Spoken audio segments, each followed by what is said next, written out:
Join us as we continue our review of the top 10 practice gaps of 2018, first presented at last year's update course by APSA's Practice Development Committee.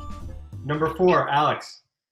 So number 4 addresses maintenance fluids and resuscitation. Before, the dogma was you switch from isotonic to hypotonic once you reach maintenance phase.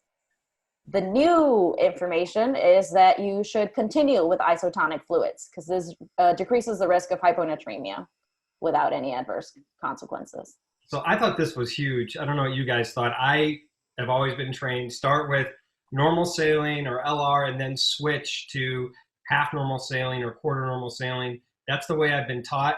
This whole idea of keeping them on isotonic fluid was a complete new thing to me. What about you guys? It is very practice changing. And at the same time, we have the data, the evidence is there.